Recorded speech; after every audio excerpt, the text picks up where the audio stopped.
అధినేత కేసీఆర్ లాస్య నందిత పార్థివ దేహాన్ని నివాళి అర్పించేందుకు కూడా ఆయన నివాసానికి చేరుకున్నారు. ఆ విజువల్స్ కూడా మనం 10 టీవీ స్క్రీన్ పైన చూస్తున్నాము. ఉదయం నుంచి కూడా భారీ ఎత్తున ఇటు బీఆర్ఎస్ కార్యకర్తలు నేతలు అందరూ కూడా ఆవిడ నివాసానికి అయితే వెళ్లారు. మరోవైపు హాస్పిటల్లోనే ఇటు మాజీ మంత్రులు హరీష్ రావు అలాగే తలసాని కూడా హాస్పిటల్లోనే వెళ్లి ఆవిడ పార్థివ దేహానికి నివాళులు అర్పించి అలాగే కుటుంబ సభ్యులతో కూడా వారు మాట్లాడారు. ఇప్పుడు బీఆర్ఎస్ అధినేత కేసీఆర్ అక్కడికి చేరుకున్నారు.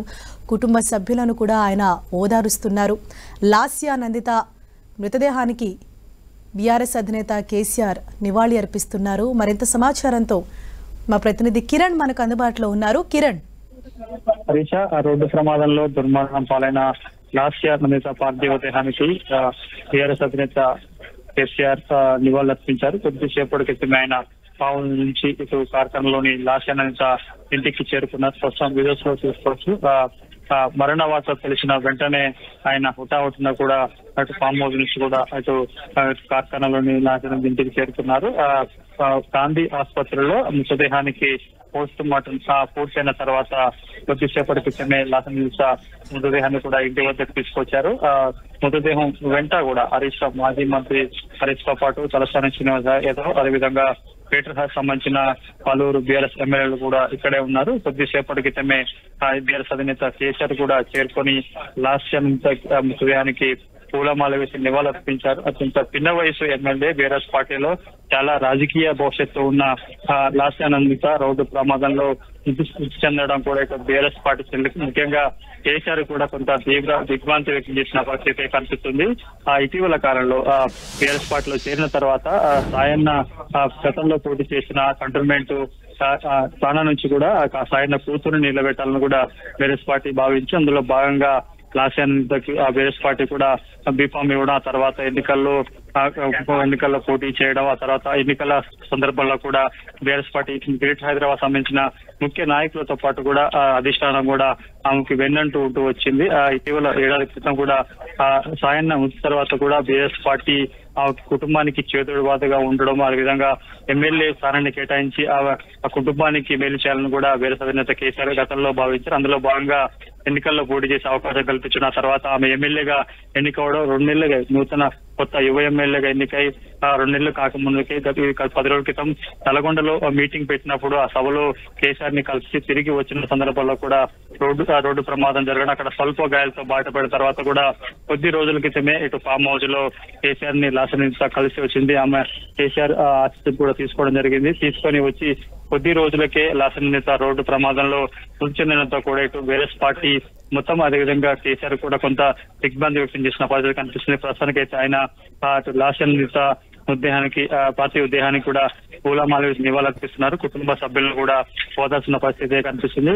ఓటిస్తారు, ఎందుకంటే బీఆర్ఎస్ పార్టీలో ప్రస్తుతం ఉన్న ఎమ్మెల్యే చాలా తక్కువ పిన్న వయసులో ఏదో ఎమ్మెల్యేగా బీఆర్ఎస్ పార్టీలో కొనసాగుతున్నారు. చాలా రాజకీయ భవిష్యత్తు ఉంది. తండ్రికి తగ్గ తనయగా లాస్య నందిత అవుతున్నారు అందరూ భావించిన నేపథ్యంలో రోడ్డు ప్రమాదంలో మరణించడం కూడా కొంత కుటుంబ సభ్యులతో పాటు ఇటు యావత్తు అటు నియోజకవర్గం సంబంధించి కావచ్చు పార్టీ శ్రేణులు కూడా కలిసి వచ్చినట్టుగా మనం చెప్పుకోవాల్సి ఉంటుంది. ప్రస్తుతానికైతే మరణ వార్త తెలుసుకోగానే హుటాహుటిన బీఆర్ఎస్ పార్టీ సంబంధించిన ముఖ్య నాయకులంతా కూడా ఇంటికి చేరుకోవడం, అక్కడ పటాన్ చెరువుల యాక్సిడెంట్ తర్వాత అక్కడ నుంచి గాంధీ ఆసుపత్రిలో ఆమె పార్థివ దేహానికి పోస్ట్ మార్టం దగ్గర నుంచి కూడా వెన్నంటూ వచ్చారు. ముఖ్యంగా హరీష్ రావుతో పాటు తలసానితో పాటు చాలా మంది ఎమ్మెల్యేలంతా చేరుకున్న పరిస్థితి కనిపిస్తుంది. ప్రస్తుతానికైతే మాజీ సీఎం కేసీఆర్ లాస్య నందితకు నివాళులర్పించి తిరిగి కుటుంబ సభ్యులను ఓదార్చి తిరిగి ఇక్కడి నుంచి కూడా ఆయన తిరుగు పయనం అవుతున్నారు. కుటుంబ సభ్యులంతా కూడా ధైర్యంగా ఉండాలి, విధి రాతను ఎవరు తప్పించలేని కూడా చెప్పిన పరిస్థితి కనిపిస్తుంది. ఇక కేసీఆర్ వెంట అటు ప్రశాంత్ రెడ్డితో పాటు మాజీ మంత్రులు ప్రశాంత్ రెడ్డితో పాటు హరీష్ రావు, తలసాని శ్రీనివాస్ యాదవ్ తో పాటు గ్రేటర్ లోని పలువురు ఎమ్మెల్యే ఉన్న పరిస్థితి కనిపిస్తుంది. ప్రస్తుతం లాస్య నందిత పార్థివ దేహానికి నివాళులర్పించి కూడా ఆయన తిరిగి నుంచి వెళ్ళబోతున్నారు. ఇక లాస్య నందిత అంత్యక్రియలకు సంబంధించి కూడా తెలంగాణ ప్రభుత్వం అధికారికంగా నిర్వహించాలని కూడా నిర్ణయించి అందుకు సంబంధించి ఒక జీవోను కూడా కొద్దిసేపటికి విడుదల చేసింది.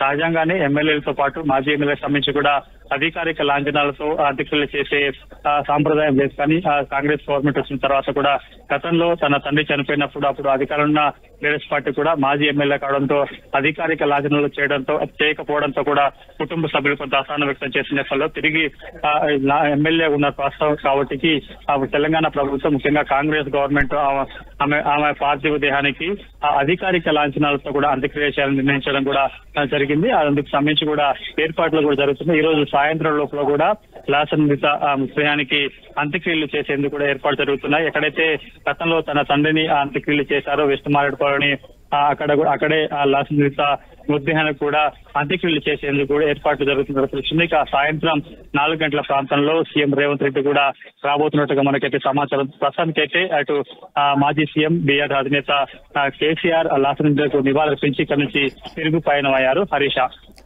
ఓకే కిరణ్.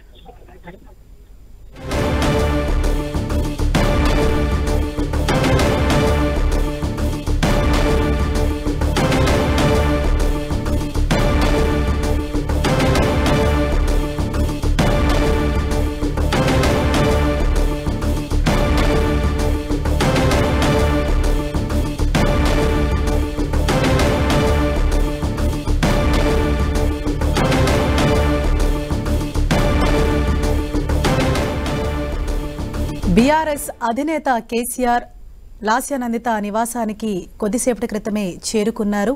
లాస్య నందిత భౌతిక కాయానికి పూలమాల వేసి నివాళులర్పించారు. అనంతరం కుటుంబ సభ్యులతో కూడా ఆయన మాట్లాడారు.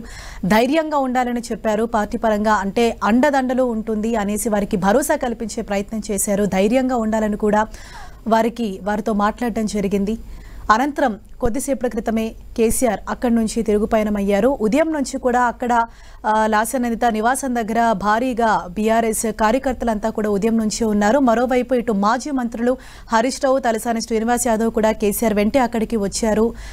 లాస్య నందిత భౌతిక కాయానికి నివాళులు అర్పించిన అనంతరం కూడా కేసీఆర్ తిరిగి వెళ్లారు. ఈరోజు సాయంత్రం లాస్య నందిత అంత్యక్రియలు నిర్వహించనున్నారు. అధికారిక లాంఛనాలతో ఆవిడ అంత్యక్రియలు నిర్వహించేందుకు కూడా ఇప్పటికే ప్రభుత్వం జీవో విడుదల చేసింది. ఈరోజు సాయంత్రం అంత్యక్రియలు నిర్వహించేందుకు కూడా ఏర్పాట్లు జరుగుతున్నాయి.